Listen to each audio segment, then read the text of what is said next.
Wonder Twin powers activate. Right? Ding. There it is. Bam. What shape are you going to take? Shape of a it's I'm gonna say a cheetah. Wow. Yeah, fast and nimble. Brings a little heat.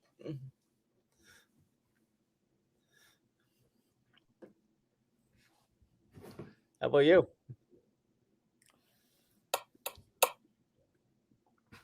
Wow. You got a cheetah. Shape of a. Can we You could be an do object, non-biological? right? Can we do non-biological forms? I'm trying to think back to the 70s here. Hang on a second. The Wonder Twins. I think you can do an object. All right, I'll do a biological form. A shmoo. Oh, what's that? Remember shmoo? I might. I need more clues. Shmoo was a cartoon character. Like I don't think it was around the time of He-Man, but maybe. Definitely one of those Saturday morning deals, kind of like the Herculoids. Yeah. And there's this thing called, I think they called it Igloo, but Shmoo had its own show, and it was like that same thing. And there was this gelatinous marshmallow that just said things like Shmoo. Got it. Yeah. Gelatinous marshmallow and the name Shrew. Shmoo, yeah. If I sent you a link, you're like, oh, great, Shmoo.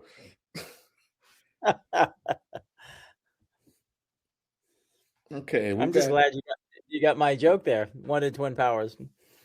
Oh yeah, that one. Yeah, yeah. That will never be erased from my archives. Yeah. Yeah, there's a certain age threshold where that just drops off. Awesome. They don't get it. You see the notes? Yeah. The notes are saying that the MC just introduced the session. Oh, cool. Yeah, that's in the chat. Yep, I see that. We got to do a lot of scrolling for the chat. Yeah.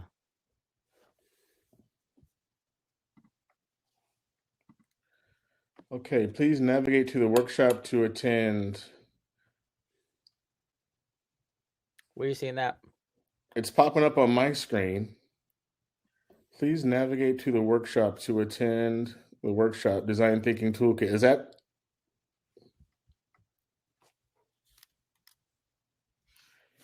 What should I do? Navigate there? I'll hit navigate. It's probably our cue to start.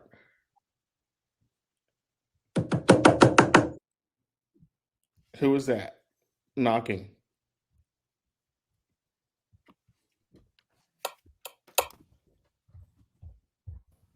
Oh, I think we're getting the signal to start.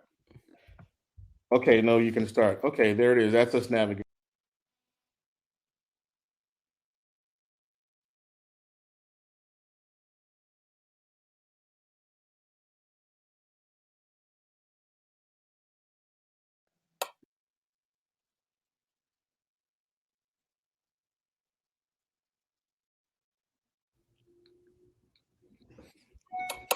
Okay.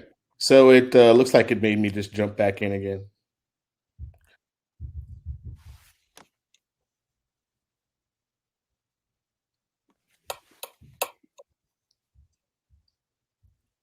Says we have 11 participants. Okay, great. I see them coming in now. Okay. Do you have control of them? I'm just looking at the participant list next to the Q&A. Okay, there it is, scrolling down. Okay. I suggest we begin, Calvin. Yeah, let's go ahead and start. All right. Well, good morning, everyone, and welcome to the Design Thinking Toolkit, where we'll be talking about empathy, basically in the first stage of the design process. We're going to stay there pretty much the entire hour and a half. Again, welcome to the Design Thinking Toolkit. My name is Calvin Mays. I am the founder and principal designer at Cubicle Design here in Austin. I am also a design thinking coach at Stanford's D.school. And in Austin, I also give lectures at the University of Texas from time to time. Just recently, a little fun tidbit. Myself and an associate, we were mega grant winners for Epic Games because we're focusing on bringing a human-centered design to middle school and secondary education. So for those who are into that, we can have loads of conversation about that.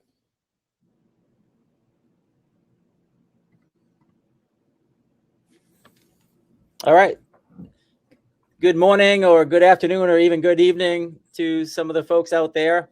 It's a pleasure to be here with Calvin and yourself.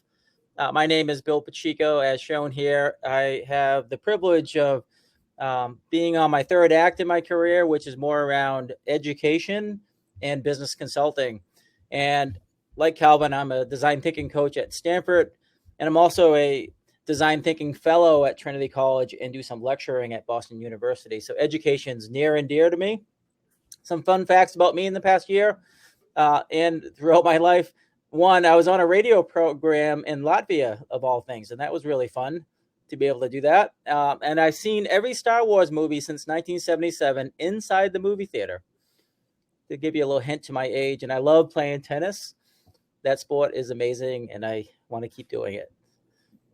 So that's a little bit about us. Calvin, what are we going to be talking about today? All right, so we're going to jump right into it. We want to make this a really comfortable conversation, kind of a two-way conversation with all of us. So if you have a question, please throw it in the chat. If you have a comment, definitely throw it there. We're going to try our best to get to as many questions and clarifications as we can. But this is our Design Thinking Empathy Studio. And we're going to go from data to meaning. And what that means is we're going to go from the empathize stage to learning how to capture the data and then finding what does that data actually mean to us so we can move forward into synthesizing that information. All right, so our agenda is this.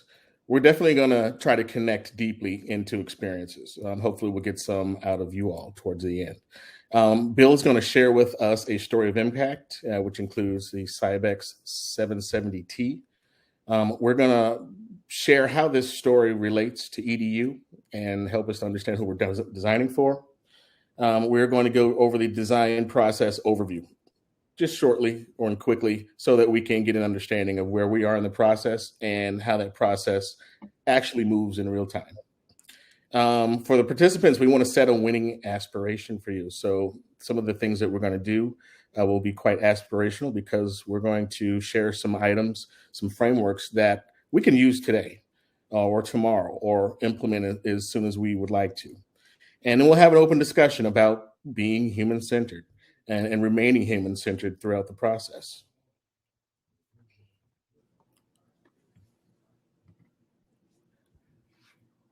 All right. So as we were putting this talk together, we were saying, okay, it's an education conference.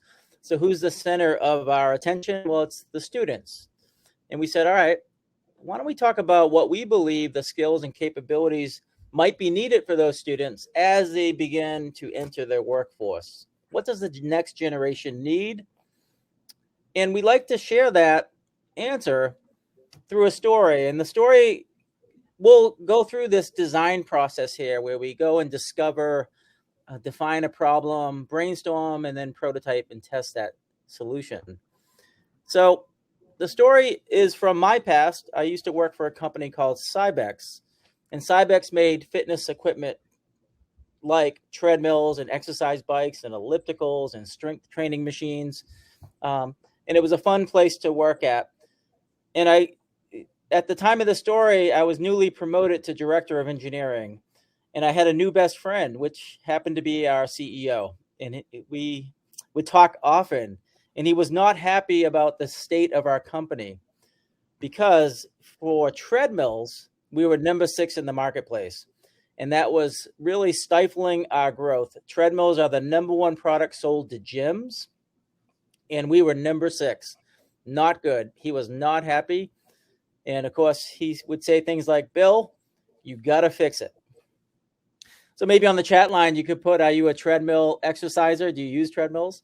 Love to see what's going on there. But as excited as I was to be promoted and talking to our CEO, I sat there and said, how do you innovate on a treadmill? That's a commodity. That's like a loaf of bread or, I don't know, a gallon of milk. How do you innovate there? So we decided to use this process called design thinking. And the first thing we did was got out of the office and looked to see what the customers were doing. And we were amazed at the behavior that we saw. So if you look at this lady exercising in the bottom right, look what she brought with her. She brought a book, an iPod, and a coffee cup. Meanwhile, she's wearing a sweater and hanging on to the product. That was behavior that we did not expect. It was surprising to us. We expected somebody to be in motion, to be sweating, to be very active. Then the gentleman up top was hanging on as well. It's great to hear that, Kate. And we were just fascinated. So what we did is not judge these people. We said, this is amazing. We're seeing some new information, some new data. We should do something about it. Then as you look across the gym, you'll notice that people were hanging on in some way, shape, or form.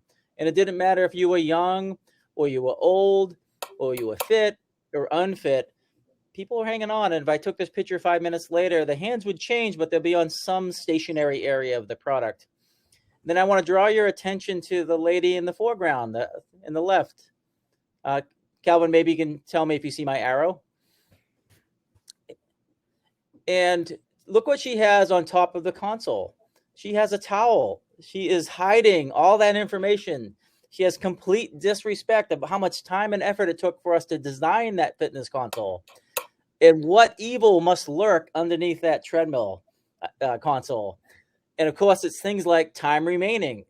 It feels like 20 minutes has only been 20 seconds. It's very demotivating. So we were just fascinated about these insights.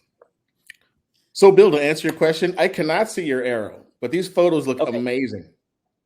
Okay, great. Thank you, Calvin.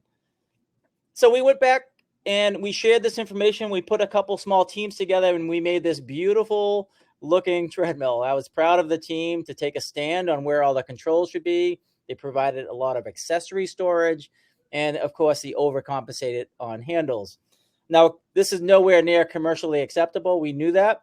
But what it allowed us to do is physically manifest some good ideas and, more importantly, create this experiment object where we can bring people on it. We can run the treadmill base with a computer and we can see how people interact with the product. So we brought some people in and they got on the product. And what we found was fascinating. At a certain speed, at a certain kilometers per hour, they would begin to change their behavior from swinging their arms to instantly looking to grab onto something. So there was a speed threshold where we finally figured out they're really afraid. There's a magic carpet underneath their feet. They're in the center of the gym. They don't want to fall down. They don't want to look like a fool. They don't want to get hurt. So there was what we call a latent need of security. I'm afraid. I need a little bit of stabilization. Please help me with that. So that's what we did. So we really enjoyed that experiment. We knew not only what they were doing inside gyms, but now we know why. So we began to build another prototype.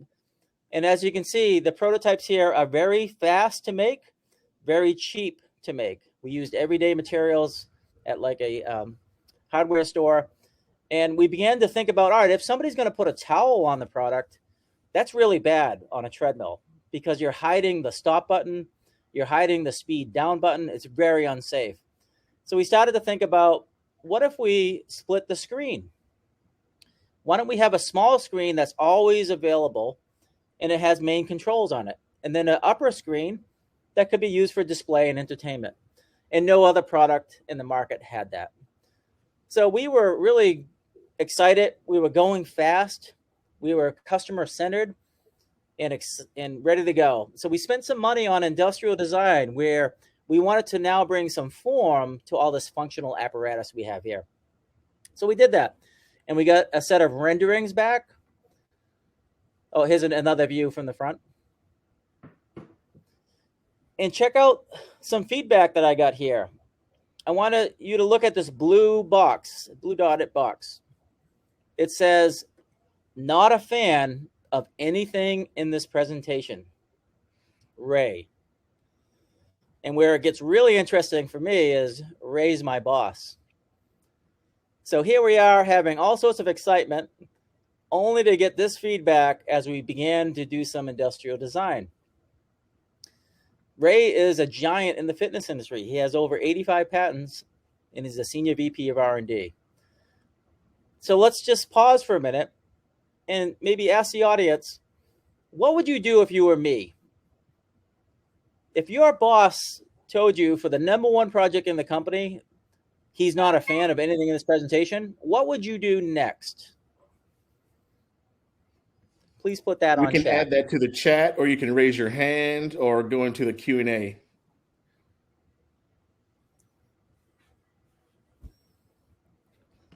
This was a real moment of crisis for me, by the way. I'm not sure if anybody ever had this type of feedback from your boss. Not very constructive, but certainly very motivational to do something. It's also tough hearing it from a client, especially when expectations aren't in alignment. Right. Cool. So I was starting to see some feedback here. So keep on typing. Jacob saying, I want to know why he didn't like it. And that's a good question. Sometimes bosses can be very ambiguous or abstract, right? Not this time. If you look on the right-hand image, you'll see all sorts of feedback from Ray. And it says things like too round and deep, too thin, too low, too discontinuous. He was very articulate about why he hated it. So sorry, Jacob. I actually knew that answer. Kate says, I would feel disheartened. Yes. I would start changing my designs pretty much immediately and try to get specific feedback from him. Interesting. Changing designs immediately means, like, what do you stand for, right? We stood for something here. We watched people work out on the product. And we knew how they behaved. So we believed in this. I'm not sure who's hitting that. Calvin, are you hitting that? No, I'm not hitting anything. Yeah, weird. It just moved by itself. So, Kate, I definitely felt disheartened, but I didn't want to change too quickly. Here's the other thing, folks. This change, this extra set of handles, cost $40 more, and none of our competition had it. So this was a really difficult challenge. So thank you for sharing that. I felt so connected to the customers that we visited in the gym. I had a lot of empathy for their condition. I kind of got what was driving their behavior, and I didn't want to give up. I only had a couple more days because Ray was going to tell me what to do next. But I wanted to learn something. So here's what we did.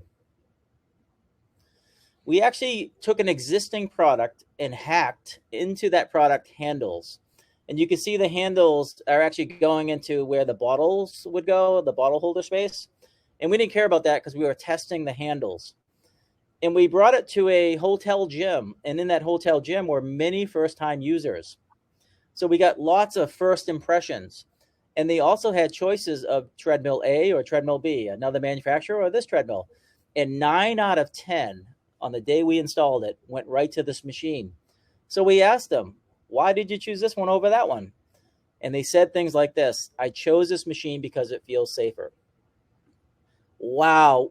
We were saying back at the plant, it's less about fitness and more about safety. That was a complete reframe of the problem for us. So I went back to Ray and I said, Ray, dude, look at all these photos. And they're using the word safer. Don't we get sued every week? It's very litigious in the fitness space. Lots of legal battles. This would be great if we can have a product that would be even safer than the others. And to Ray's credit, he's not the villain in the story. This finally motivated him. When he saw 9 out of 10, saw these comments and saw these pitches, he's like, all right, Bill, we got to find a way. And he helped me unlock the proportional challenges we had with blending form and function. So fast forward about a year, we ended up coming up with 2 levels of products, one with a small screen only, and then the other with the 2 screen. And we ended up making something very beautiful, very revered by our sales force, patent protected, and we got 20% growth 2 years in a row. So by following the customer, getting empathy, sharing all this with your team, getting the team to contribute to the answer, overcoming adversity, and all of that, we were able to get this type of outcome. So this process for us really works, and this is why we're here today. And that's the way business is nowadays. Things are going faster. Things are being disrupted. COVID, of course, accelerated that. So we believe the skill set of students right now need to know how to be creative, how to be more collaborative, and how to be able to navigate change and inspire people to come alongside you, because change brings a lot of friction. So with that in mind, Calvin's going to pick it up from here. That's right. So we've just learned that, creating, collaborating, and inspiring is part of the 21st century goal planning for, as far as I know, primary school, secondary school, and even higher. The phrase 21st century learning has been, it's relatively new. Since the 21st century type of skill sets have been needed, folks that need to go into robots, etc. But here we have robotics, etc., not robots themselves. Here we have 2 organizations that we highly believe in, and quite a few of their clients, students, and workforce believe in. These are 2 places where you can't not think about creating, collaborating, and inspiring. And we just kind of wanted to make note there. But in regards to where we want to take this discussion regarding 21st century learning, we can talk about what a few organizations are doing. And one specific organization, is retoolschool.org. And this is a little cutout from there. And I believe one of these little excerpts are in regards to using students as consultants. And Bill has a really interesting point of view from that.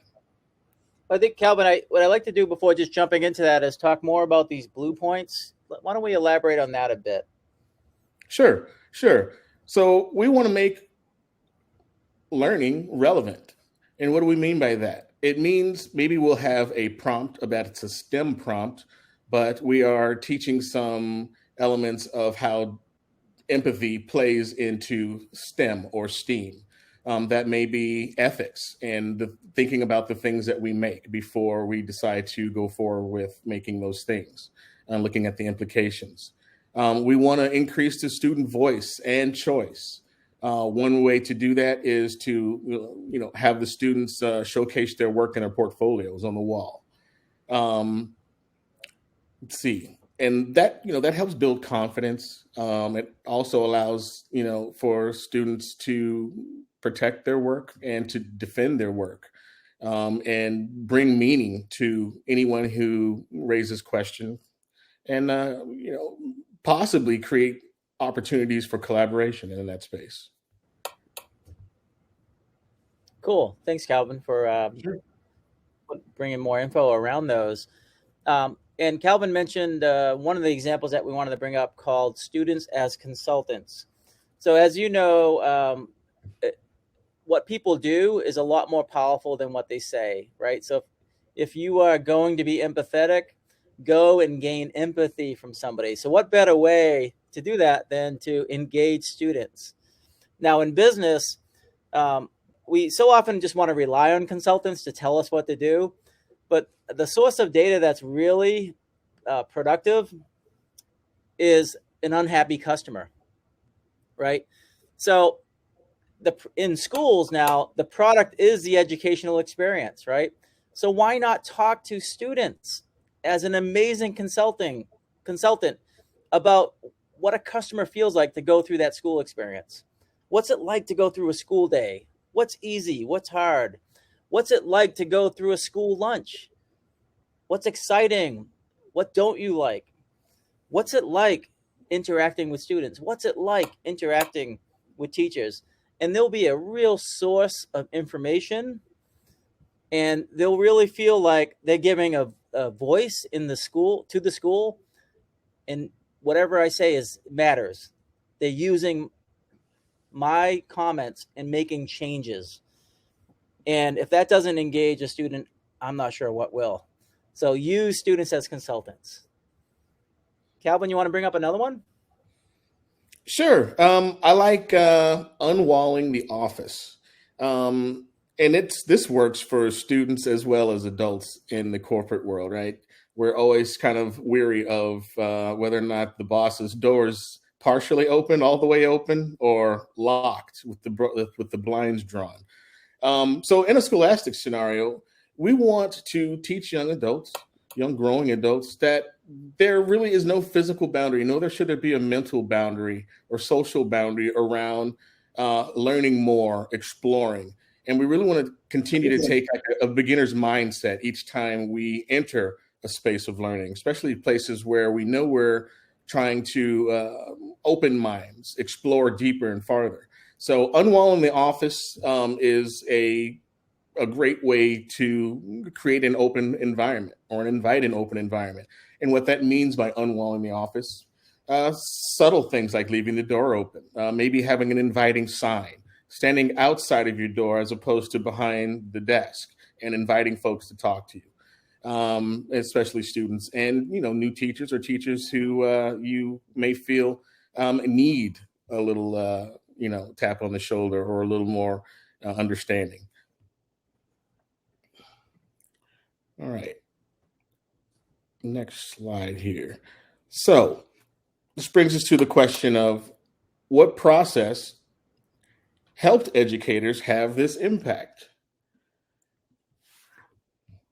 And you guessed it, it's the design process. As designers, we use this all the time. It's something that's kind of emblazoned. I haven't seen this as a tattoo on anyone yet. Now I think I'm probably going to keep my radar for that. Have you ever seen that tattoo, Bill? Yeah, no, but I'm going to scan Instagram now that you said that. You know what? That would be an interesting one. It's got lots of color. It explains a lot. Okay, so on the surface, the design process looks quite linear, as most recipes and instructions should be, right? Because you want to make sure that you're displaying the information in such a way that it can be absorbed and understood rather quickly.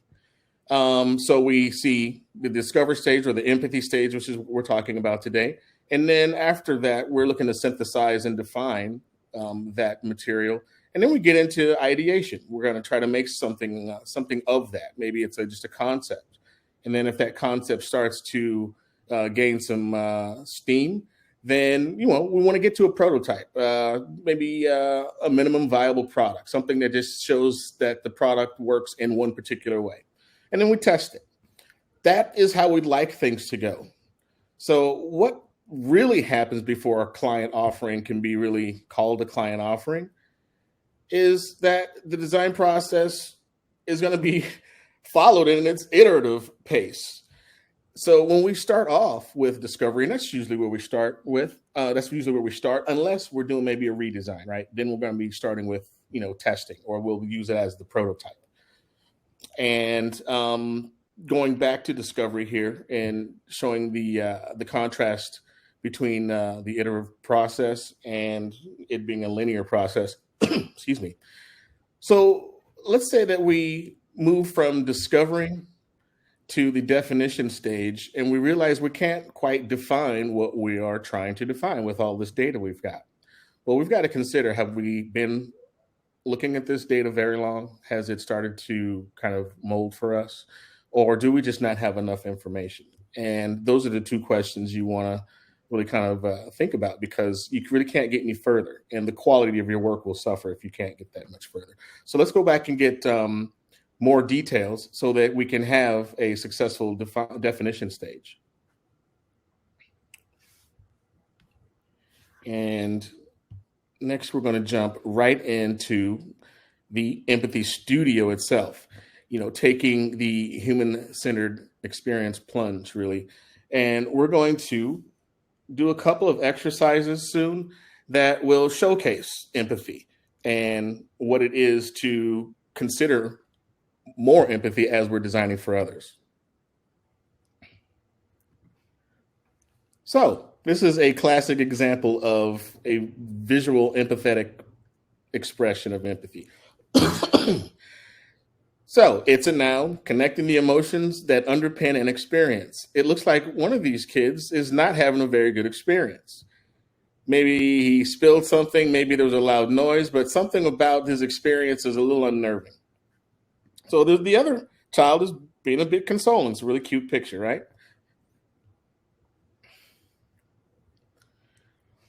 So why is empathy essential to the human-centered design process? And I invite you to add your answers to that into the chat, because this helps us with the more immersive interactive piece, because we can maybe take what you're sharing with us and extrapolating on that. So I'll wait for a couple of answers.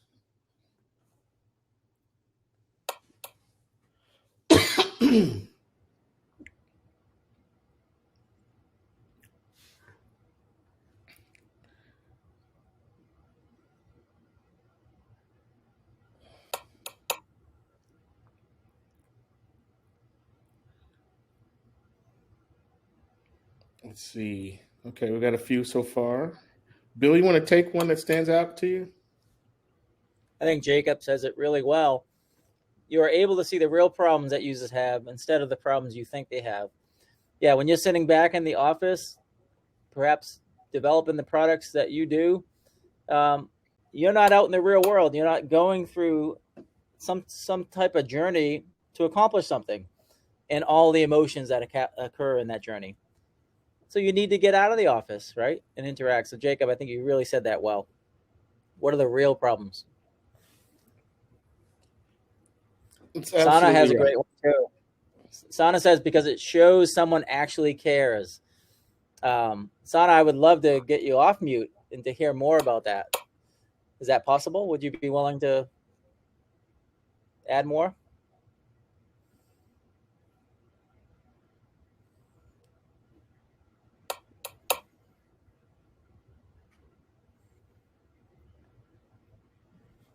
Oh, she said sure. Go ahead and hit your, is it the camera or the microphone, Bill, I think? I don't know. It might be a microphone you have to hit. Yeah, go ahead, Sean. Yeah, just hit request audio. So this should work now. Nope. Hey. There we go. Something's coming. Okay, actually with empathy, when someone feels that someone else is actually understanding what they're going through, then they're more inclined to open up and maybe feel that they are trustworthy and open up to them and give them the feedback that is required in an interaction, wherever it is, in academia or in business or in patient care or in any facet of interaction, basically. It means there is respect, there is trust, and someone has taken the extra step to make this interaction deeper, which will result, obviously, in a better outcome for both. Thank you. Amazing. Thank you. That was pretty right thorough. On. I love the word trust. Yeah, totally. I love the word trust and being listened to, right? Isn't it great to be listened to by somebody that really cares? Don't you want to offer more when that happens? And now you're getting into what really occurs in people's lives. So Sana, you said that really well. Calvin, back to you. Yeah, I think Hussam has something to share as well. Go ahead. Thank you very much. Am I hearable now? Can you Absolutely, we can hear you loud and clear. Great. So I think in the last half of a decade, we have seen that people are actually trying their best, even sometimes in a deceitful way, to sell things to people without really, if they really need it or not, the clients. So when you put the client and his or her needs in the center and see, we feel you, and what we have been doing so far is actually to make sure that you are having all the facilitation in life, you are having a good life, and this is the purpose of our product. We feel you, and I think there is a mind shifting process, and I think this should be what we should be offering to people. Like, we understand you, therefore we created this. This is not an extra.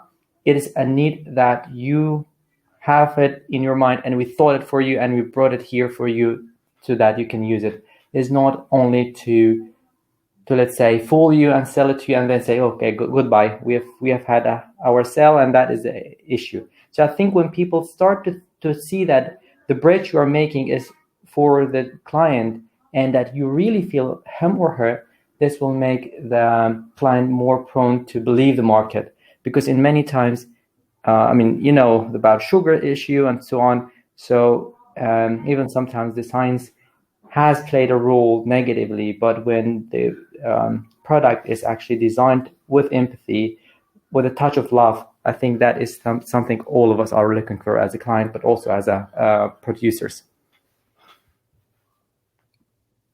Thanks. Wow.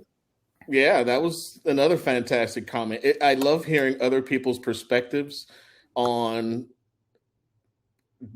definitions that are in alignment. Yeah, I love the phrase "with a touch of love," right? I was just thinking yesterday about cellular phone contracts or cable contracts and how they lock you in for 2 years. That isn't very loving, right? You don't build trust over time with that customer. So empathy really is key, I think, to come up with the innovative and creative outcomes that people will enjoy. Calvin? Yeah, that's right. And that's one of those conversations that can go on forever. But we'll probably do a good job of reeling them in. And you guys are doing a really good job of, giving really, really interesting perspectives on this particular topic, because we can go really deep with this one. So because we're asking, how else can empathy affect all of us generally? One thing we find out is that we understand different perspectives. We start to really think about what people are saying. We become better listeners. We build better more effective emotional connections. Is because we may be able to connect with people who are sharing a particular experience that we've gone through. And then we can acknowledge our own biases through experiences that we've had. Some of us have the same thing with products and services. You won't buy a particular product because that experience left a bad taste in your mouth, so to speak, or maybe even literally. And there's no way that you're going to tilt your bias to where you can bring yourself to have that experience again. So this phrase, to understand others, we must openly embrace their experience. Now, this phrase is designed the way it is on purpose, right? Hence design. Do we agree with that generally, or would we change that to say something else? And if you want to go ahead and speak, let us know, and we'll have you chime in. Or if you want to text it because that's how you feel about it, please do. To understand others, we must openly embrace their experience. Who agrees with that? Who doesn't agree with that? Who would change it?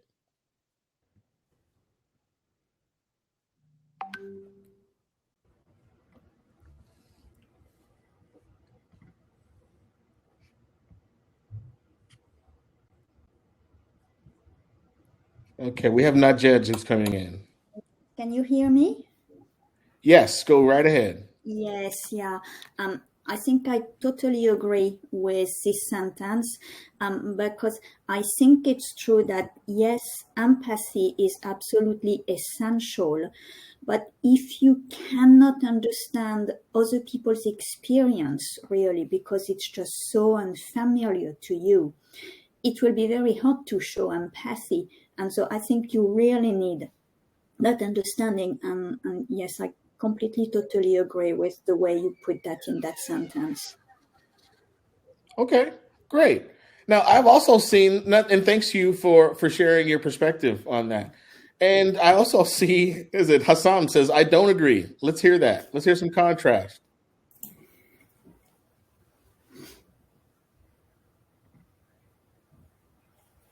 It will be very hard in life to. Did we lose Hassan?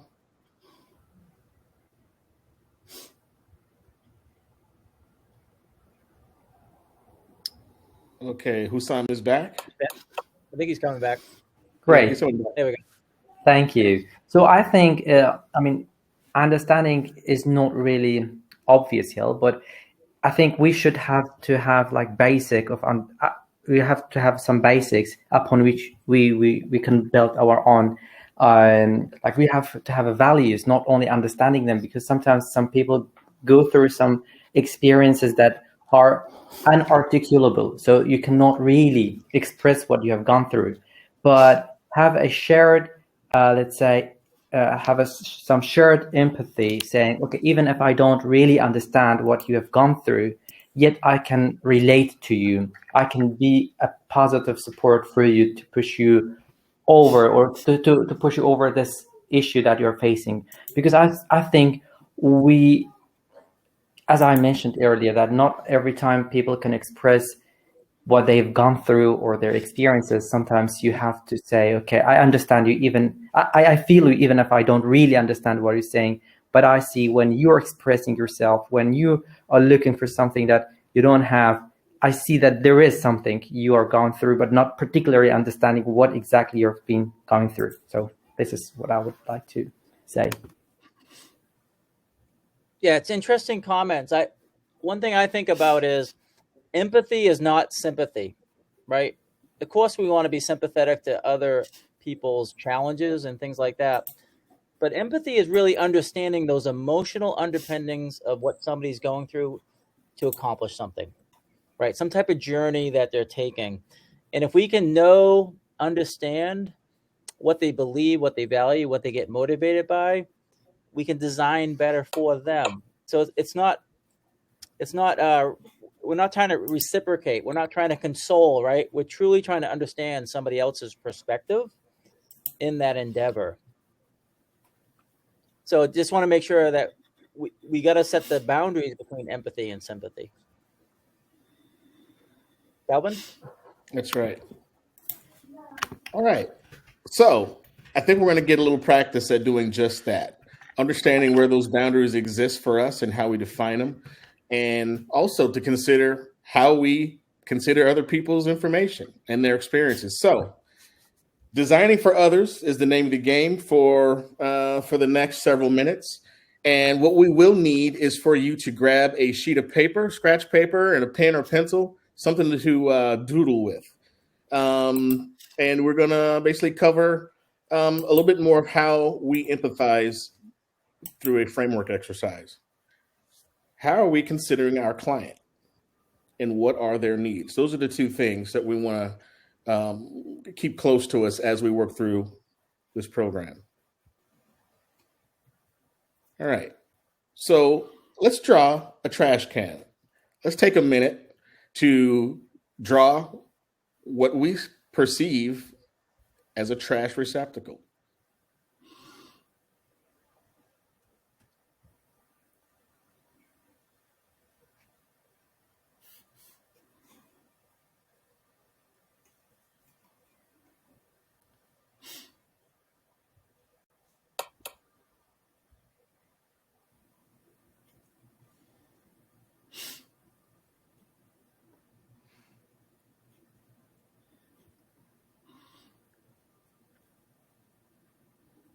Hey, Calvin, in this case, I think we want to bring people up on the stage with their video, not just audio, right? So that maybe Absolutely. they can share. Absolutely. Yeah. So if you are a very good artist and you want to show off, today's your day. Yep. So the challenge, Calvin, because I see a comment in the chat here, is simply take a piece of scrap paper and draw a trash can. but don't just copy what Calvin shows. Draw your version of a trash can, right, Calvin? That is textbook. Thank you so much for that. And how much time they got remaining?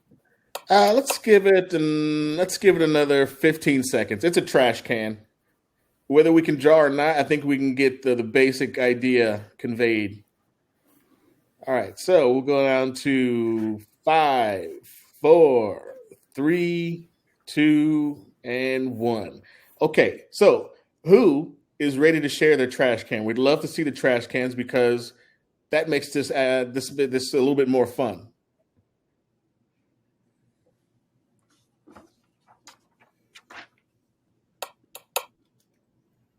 Okay, Dileep's ready. And we've got Hassam as well. All right.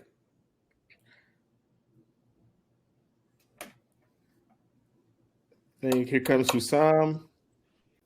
Oh, look at that All beauty. right.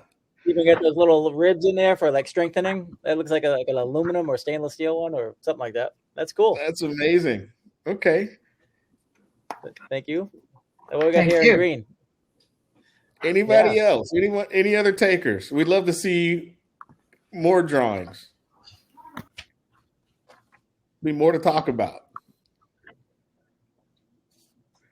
Bill's got one. I got a lid on mine and I have a Oscar the Grouch in it. I know that guy. Yeah. All right. So up we have Ashraf. Okay, excellent. The more, the merrier.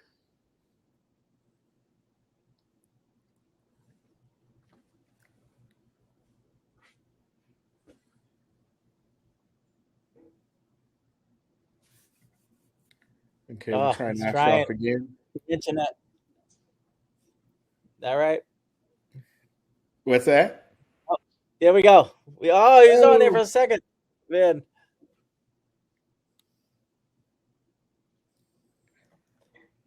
Okay, you know what we'll do? While people are kind of coming in a popcorn effect, we'll just let them in and we'll just have them share. Let's go with Dileep, you're still on. Let's talk about your trash can. Can you come back in? Beautiful trash can. You look like you're ready to design a series of trash cans. By the way, yes, lots of garbage that needs to be done. So tell us about your trash can. Why that trash can? Why did you choose that trash can? I chose this because it fits in all spaces. It is easy to pick up and move around. It has a smaller base and a larger mouth to allow for, a trash bag to be put in it and kind of taken out easily. So from all those angles. So that is a feature-rich trash can, I imagine. Right? There's a lot to list on the box. Maybe you could increase the price on that one for so many goodies. So who are you designing that trash can for?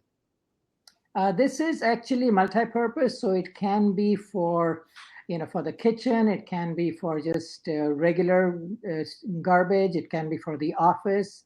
The lines which Bill pointed out, the idea was to have a little bit of design so that it wouldn't be just flat and bland, but it would be something, it would have something to it, some aesthetic sense in a certain sense. Fantastic. So when I said, let's draw a trash can, who did you think about immediately? I have to be honest, I thought IKEA. You thought also that brand came into mind? So immediately, why IKEA? Why did you think IKEA? It's simple. The product, it is easy to move around.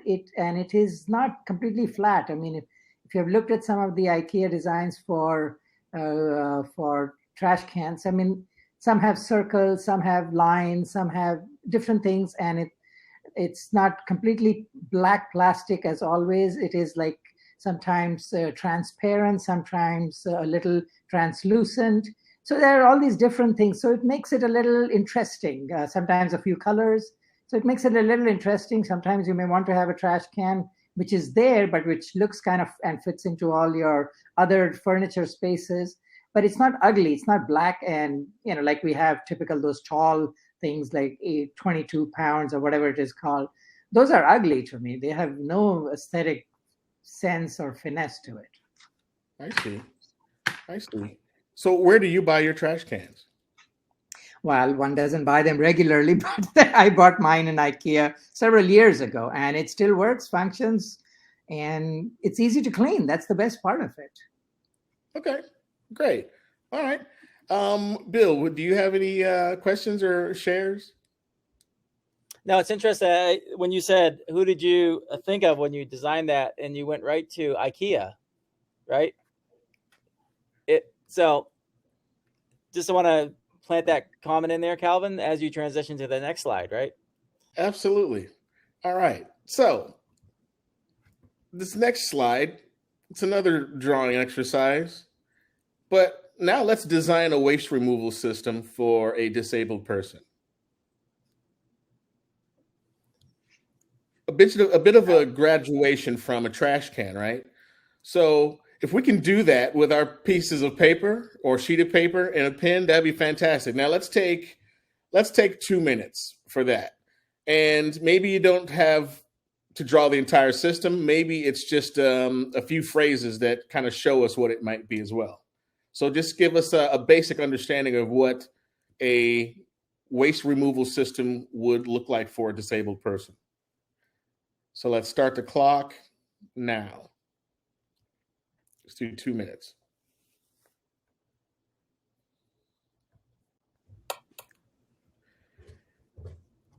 Bill, I've been doing this particular workshop all week for one particular client so that we can get them to participate in the physical artifact that will be given to the client. So we did some work like this on empathy, which actually has them recorded talking about their experiences in empathy.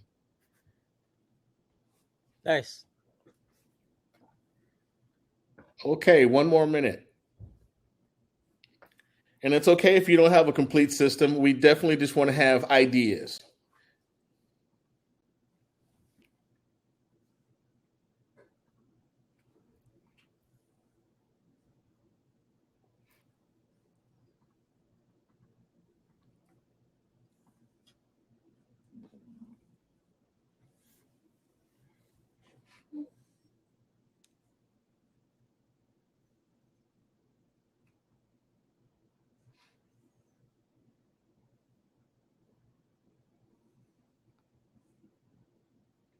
All right, let's give it another 15 seconds. All right, let's see who wants to jump in and share. Please. Yeah, if you've got something ready to roll. Maybe you could even describe your sketch on chat so we can see 30 different versions of this. Absolutely.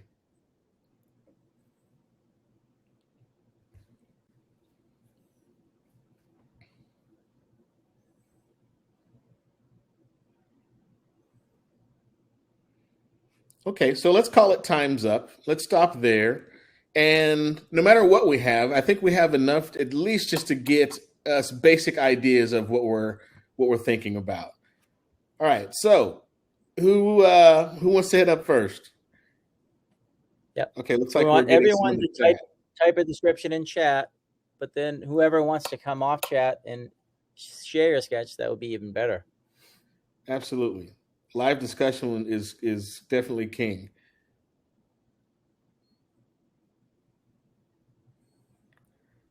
I don't have a, but I've kind of written down a series of steps. Okay. Say more or show more. Okay. So this is a remote controlled. It'll have an open and a close. Oh.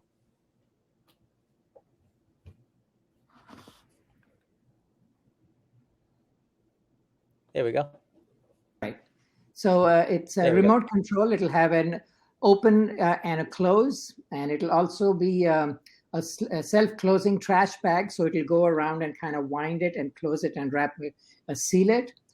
There will also be a self-clean mechanism like you have in ovens. There'll be a pull mechanism. So when the lid opens, there'll be a pull mechanism which will pull out the bag and then move the arm, and it'll drop it onto a place so that somebody who's in a wheelchair can easily just pick it up and then move it to, whichever part, or to the door of the house or kitchen or wherever it needs to be moved to a trash area. I think that's what I got. Lever. Yeah. Yeah, those are all my. I'm starting to visualize that. Okay. Can you go a little bit deeper into a feature maybe? Yes. So the idea of having the bag kind of a self seal, where on the rim of the thing there would be a string or something which will kind of pull it together and just suck it up, and that will allow for the bag to be closed and sealed so that all odors and everything remain in the bag, and there is no chance of not being able to tie it. And then when the lever kind of pulls it up, there's a smooth pull up so that the bottom doesn't fall out, and it just pulls it up smoothly and then shifts it out of the garbage bin and puts it on the side for transport to wherever. So that's how far I got. Wow, that's pretty far. That's like, I can see that's a prototype. That's at the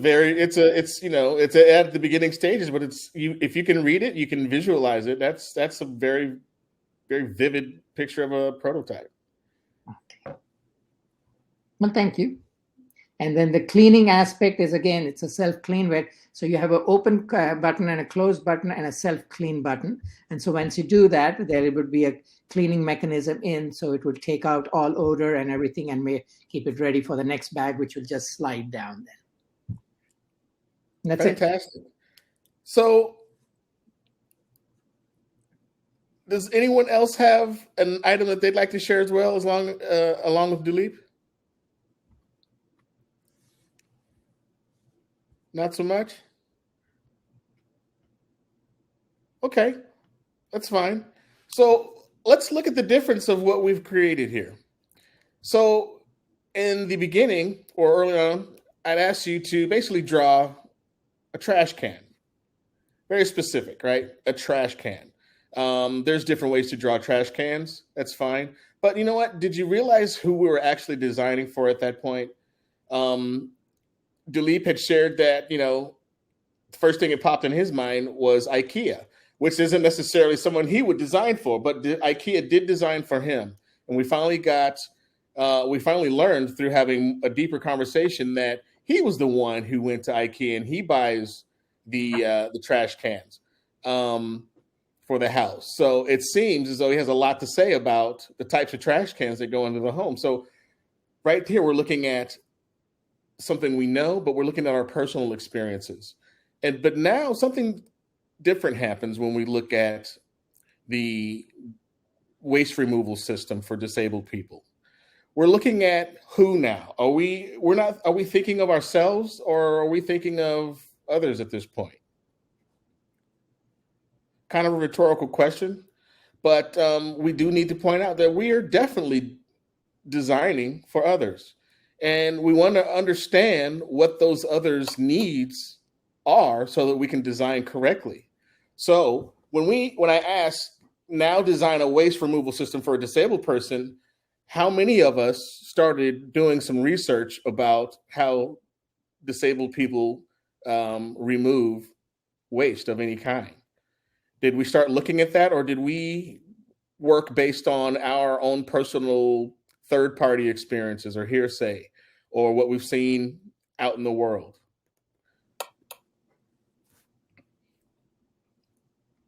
And feel free to throw those into the chat, as if anyone has anything to say specifically about this particular framework and the experiences that we are looking to kind of understand. What would those be?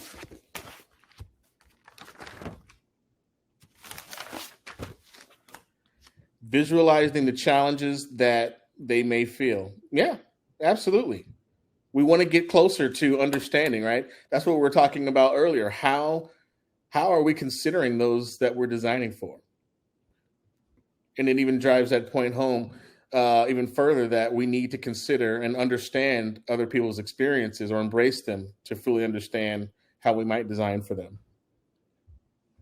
Yeah, I love Nadij's comment. We need to ask people in a real context. Yes, get out of the office, right?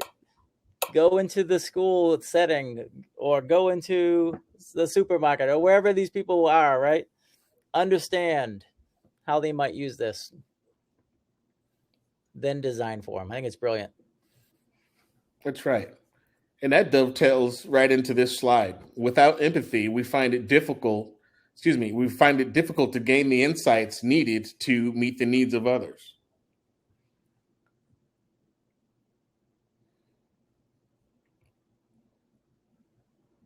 And here we are with these needs. You know, when we're working with those who have needs that are different from ours, sometimes it's a physical difference. Sometimes it's just a perspective. And other times we need to consider how to truly think as that person in that space with the problem that they're having. We call those empathy probes. And as higher education personnel and those who are looking to explore the design a bit deeper, an empathy probe is truly putting yourself into the space or the experience of others. So maybe in a world of prosthetics, we would want to make those better by maybe wrapping limbs, so that we then have a similar experience to those who do not have that limb.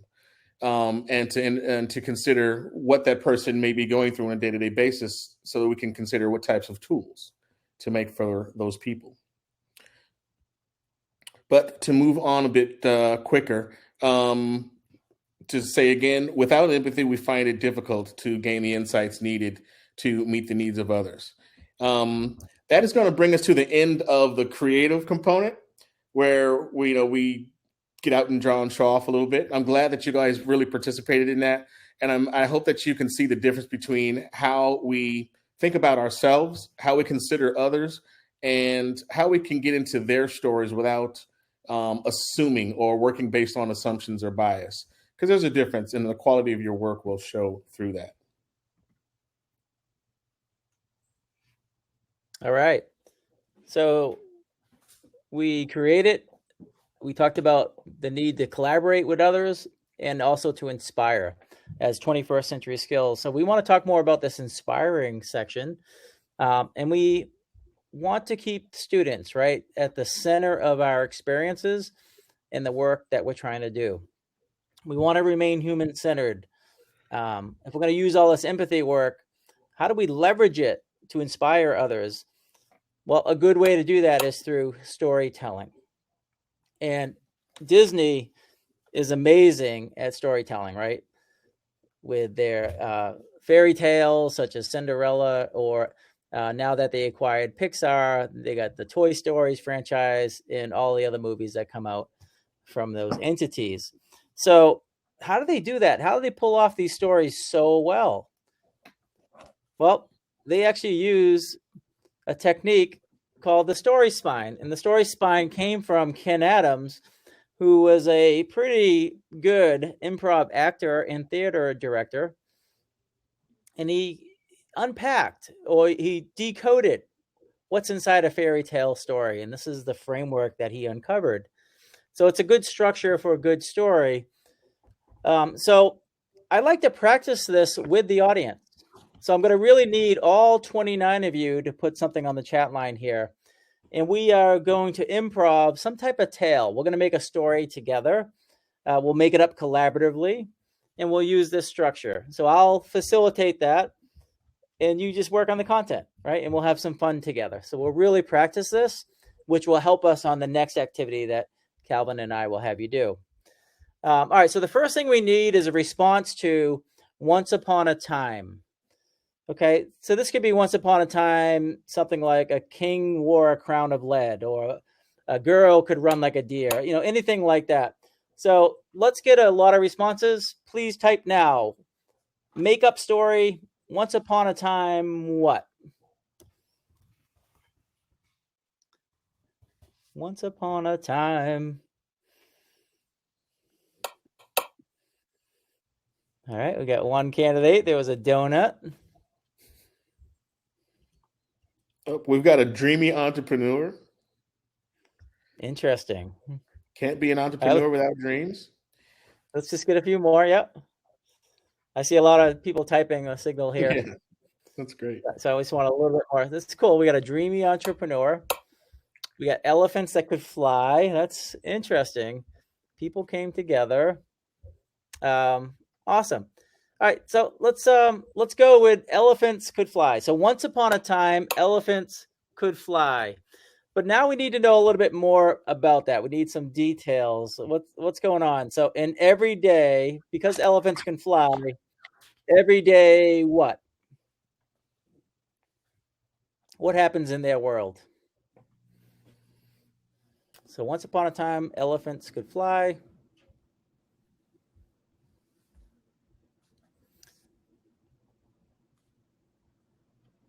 And every day, because elephants could fly, what? What were they trying to do?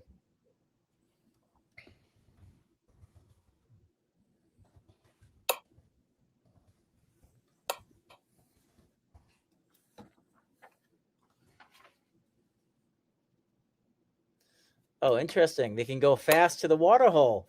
And because they can go fast to the water hole, what could happen? Let's have a couple more in every day. Oh, cool. And because they went fast to the waterfall, sometimes they could get injured. And sometimes they can have traffic incidents. Interesting. So we got elephants that can fly, and they're getting to that water hole, but there's some accidents that are occurring. So interesting. All right, now we begin to bring the story to life and have it change the world a bit. Help me with this response. Until one day. Until one day what? So we got a congested water hole with flying elephants banging into each other and getting injured until one day. Until one day what? The culture of learning became virtual and nothing got in their way. And they reached the river to drink and play there. Airplanes would have to dodge them. Interesting. So until one day, let's set the world in motion here and change things around. So we'll go with yours, Calvin.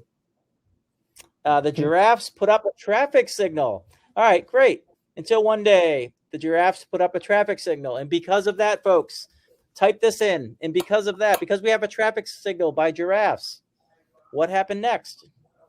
Nadij, they got a safe landing procedure. And because they have a safe landing procedure, what happens because of that? Keep improving with me, folks. Yeah. Oh, the procedure got confusing, maybe. Interesting. Because the procedure got confusing, what happened next?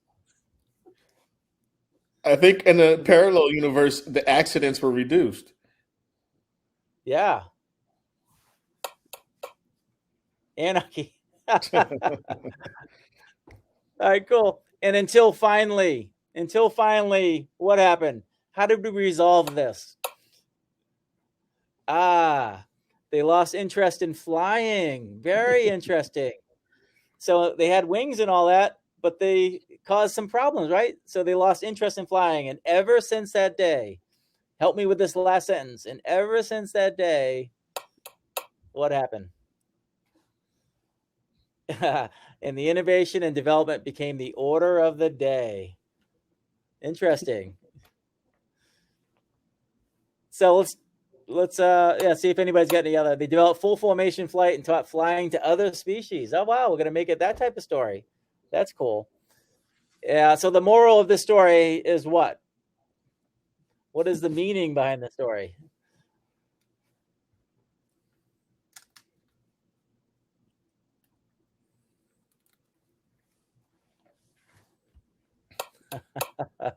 Don't put up barriers. Very nice. Very nice. Bump. All right. Well, thank you. That was like the first time I ever created a story on chat, but I thought it was a lot of fun. All right. So the main hero of the story is the elephant, right? And it was cool that they could fly, but then there was a situation, right, with traffic and injuries. But then there was a good idea. Or at least an initial idea of the giraffes putting up a signal. But then that caused procedures to occur, and it didn't quite fix it. So they stopped flying for a while. So good job. All right. So now we're a little warmed up. We want to show you a different spine, and one where you can begin a design process with, and one where you can have the character as the hero of the story. And that's this. And we would like everyone, we want to invite all 28 of you now to fill in these blanks in your context, in your world. If you're not a teacher, or just explain how you're associated with helping students, maybe, or pretend you're a teacher. So we want to spend maybe 60 seconds having you fill in these blanks, and then we'd like to see what type of story you came up with. I wish I could help my students blank so they can blank and blank. This is important to me because blank, and I really want them to blank. Please fill in those blanks.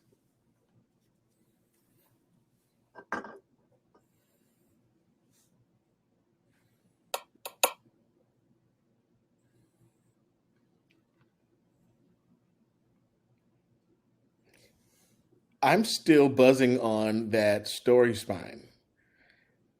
I definitely want to continue the story of the elephants, and I definitely want to see how this whole anarchy thing works out in the chat room.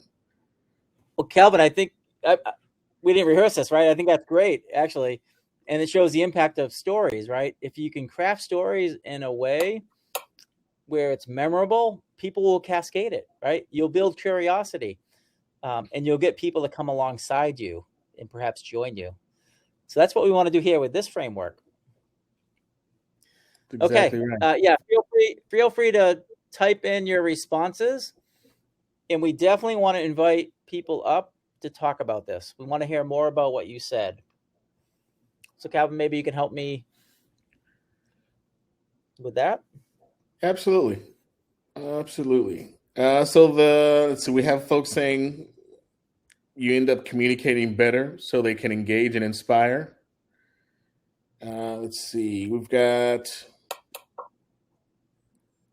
dream, follow, and achieve it. And we've got other people that are typing right now. Yep. We'll give them a second to type in. Kate. Yeah, would you mind coming up here on stage so we can talk more about this?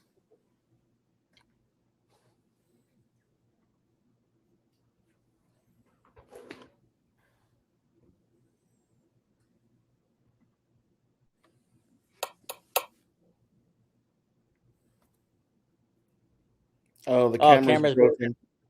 Maybe just audio? Yeah, audio is fine if that's possible.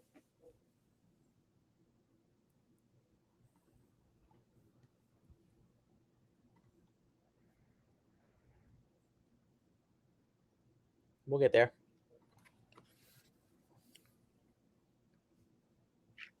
Hi, can you guys hear me? Yes. Hey, Kate. Yeah, so I'm actually a college student, and what is really funny is I took a class based on design thinking last year, but sort of looking at it from a teacher or professor's perspective. I think it's really important to sort of focus on helping people realize the importance of what we're learning in the classroom and how that can be taken later into real life, and so that we're more prepared to actually enter the workforce as adults and not just as people who are only trained in sort of classroom thinking and classroom teaching. I think that's really cool. Like, why does it have to be such a hard transition, like this big leap from leaving your educational institute to your first job? It's very jarring, right, Kate? It really Why is. can't it be more of a bridge? what we were talking about one of the sessions earlier was the sort of difference between like individual assessment and testing that we have in school versus sort of group collaboration that you have in the workforce once you enter it, and how that can be a really dramatic shift as well. Very nice. So I think this is a great place to start with, right? And let's say that's our bold ambition, Kate. Now we can go and get empathy, right? From maybe people that just entered the workforce. What was that like? What were you missing? What was hard? What would you like to see? And we can have a great empathetic conversation and perhaps design that bridge of the future. Yeah, absolutely. Awesome. Thank you for offering that. Thank you. Others, Calvin, do you happen to see another one that you want to pull up? I see Ashraf has one. Ashraf, you want to come up and share with yours? It's got a little stem involved in there.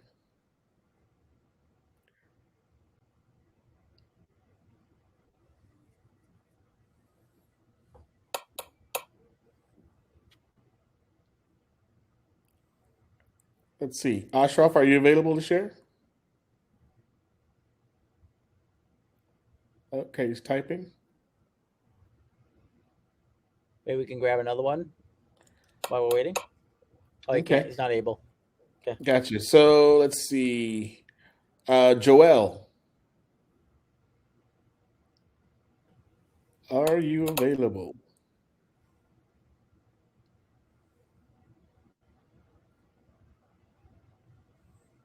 Here we go. Working. How about we just do audio? Maybe we'll be better off with that. Yeah. If videos takes too long, let's just jump on audio. That way we can move right into it. Yeah, hi. Can you hear me now? Perfect. Yes, perfect. Yeah, okay. So I'm a clinical instructor for social workers, and that's why I really wish for my students to be more empathetic so they can understand the clients. So it's very important sometimes to step into our clients' shoes to understand exactly what their needs and to build a strong relationship with them. So this is very important for social workers because it will help them in the communication and the organization and getting more to be more active listening to others. And this is really very important for social work students. Outstanding. Thank you. I love the phrase active in listening. And I want to combine those and say active listening, right? Have an active listening posture to the clients.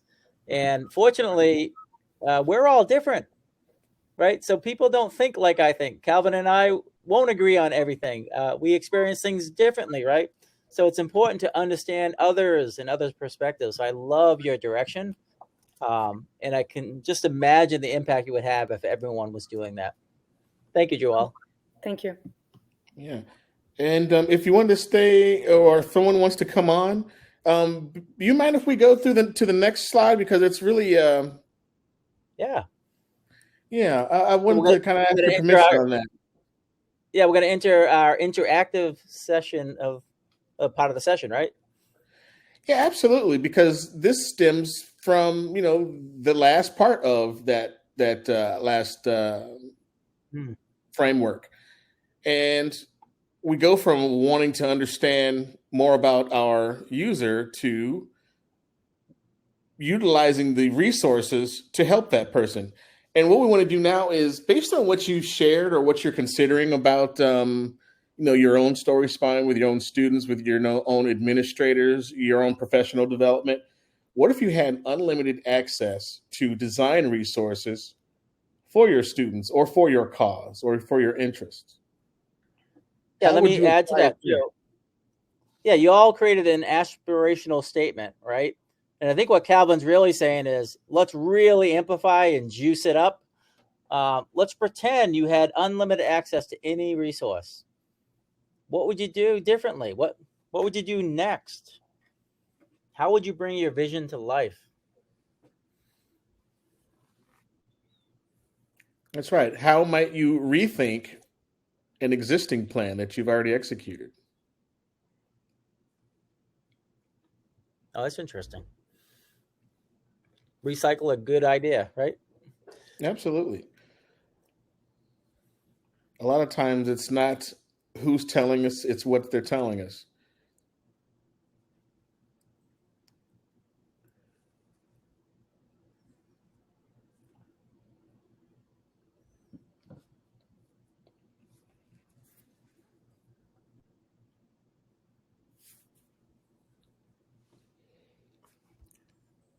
Okay, we got some folks typing.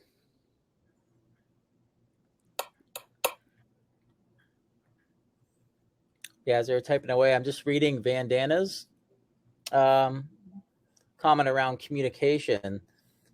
So what if you could have unlimited access to resources to improve communication? What would you want to see, for example? Yeah, what does that look like? Is it equipment? Is it a way of communicating? Is it silence?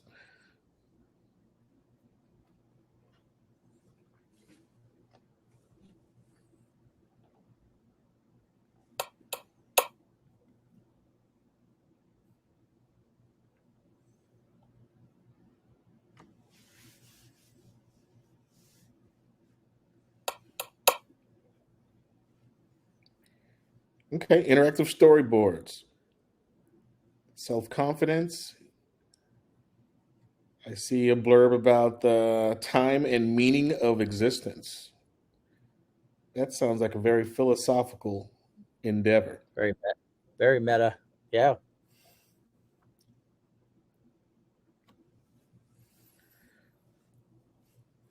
Joelle's comments haunting me here, meaning that in a good way, like self-confidence. You would design self-confidence. Joelle, would you mind saying more about that?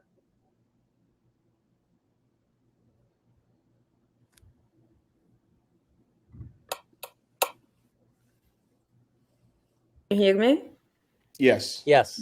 Yes. So as I said before, so I'm working with social work students in Dubai, in the United Emirates Arab, and sometimes our local students they are a little bit, let's say, shy to communicate more or to express themselves. So I believe if a social worker really have this self-confidence, if you can really work hard to build this confidence and self-esteem, that could be amazing, because I'm sure like we always do kind of workshop to empower our students, how to empower our clients, how to overcome all the barriers.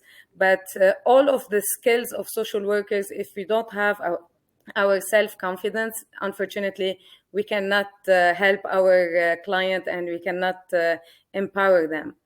So I believe this is very important, especially when we work with oppression people or different kind of social problem that they might face. Outstanding. Joelle, it'd be great if you could stay with us too for this next slide. So Sure. What if your students practice design thinking? What if they had the knowledge that a lot of us have? What would they do? What would they make for themselves, you think? Wow. Very interesting question. And it's not to put you on the spot, but since we're kind of thinking in that space, we're thinking about what we'd like to do for our students. Do we think that they would appreciate the things that we would make for them? Yeah, the most important things here, once we give the student the opportunity to express about themselves, so this will help them a lot to really focus on others' needs. You know, so I believe the best way to practice this is to start working on ourselves, to start expressing more, to start looking how we can empower ourselves, how we can overcome our challenges that we are facing in our daily life. So this is mainly the major thing that we can design for ourselves, is to look in the mirror and to start reflecting on ourselves. That's a great answer. It's a great answer. How does anyone else feel about that? Do we completely agree? Do we have a different perspective?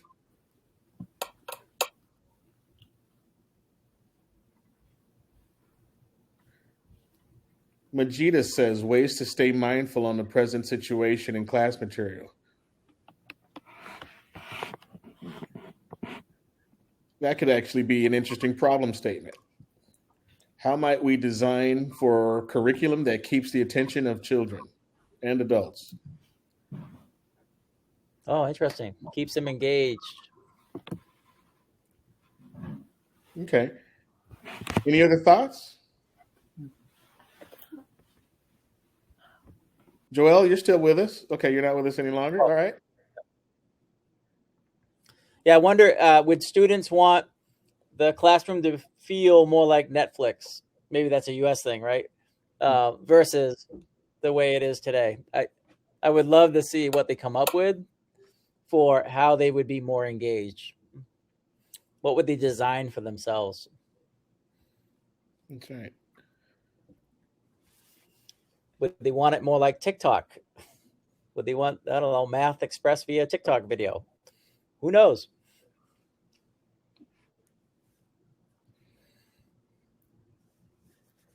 All right. So, any new thoughts? We're coming to the end of our time. We definitely want to create some space for questions, whether they be process questions. Can we do this type of questions, or anything you care to add?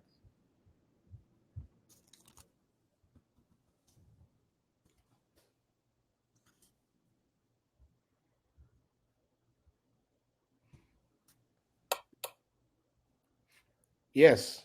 Yes. Ask us anything. This is the time.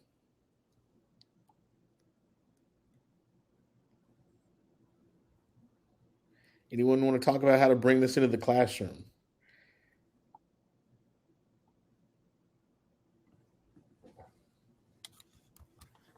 Professional development, maybe.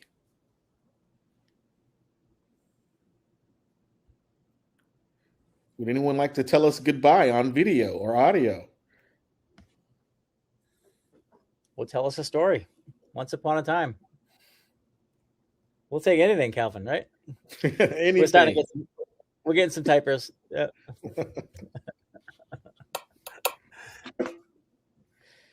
Okay, what is the main challenge we need to be aware of when implementing design thinking? Main challenge.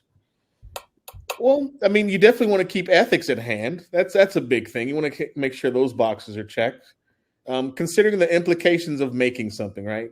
And that will kind of come through once you really kind of define what the problem actually is, because then you can kind of do a little bit of forecasting to make sure you don't create something dangerous. So we're always considering that, especially as we remain human-centered throughout the entire process. If we stay human-centered on the issue that humans have, or few humans have, we should not be so off course that we'll have to consider dangerous outcomes. One of the challenges that I've seen is that there's a lot of fanfare sometimes that occurs, like, hey, we're going to start design thinking now. And there's a lot of town halls and meetings on it. And there's a lot of hype that comes along with it. And then it takes a while to implement because you haven't quite figured out how to truly match your culture with the techniques. So I would suggest to flip it a bit and have a really tight team to begin with. Keep the goal small. And just begin to take some action. What is it like to have empathy in one class? What is it like to change one area of the school day? And then prototype a couple changes. And no prototype survives the first battle with the customer, right? So they're going to tell you something they want to change. So therefore, don't spend a whole lot of time on it. Get to making that prototype and testing it. And then pivot the change. And what you'll find is that you'll get used to how to really do these techniques. And you'll begin to collect small wins that will then eventually have a portfolio where you can now share with the broader organization and begin to get some other adopters to come alongside you. So try not to come out too big bang, and I would start small with a tighter team. That's great advice. That's great advice. One other question was, how would we define design thinking? Does that change every time someone asks that? Or is that something that's pretty static, you think, Bill? Oh, I think it's a good question. It's one of those things that is so ubiquitous and universal that it can have many ways of implementing. So what people call it can be really flexible. I would say this, the way I call it is, it's a creative process, a creative problem-solving process that uses empathy and prototyping as its key levers. So know, understand, and care about people, and then build your way towards the final solution through experiments. Yeah, that's basically it in a nutshell. And then sometimes, other people ask, well, what does that mean? And we'll have to go a little bit deeper. It's like, well, it's like rethinking existing methods, or reframing a problem, looking at it differently. And that's why perspective is so important when we're designing for others, because we want to have different perspectives from people who have had the same experience, or from people who are professionals in a particular space, so that we can give them the best possible scenario out there. All right, I think our time is up. We want to thank you, audience, for hanging in there with us. We love your contributions to this session. And feel free to contact either one of us on LinkedIn or something like that. I will be happy to help answer questions going forward. And we wish you all well on your endeavors with an empathetic approach towards your problems that you're trying to solve.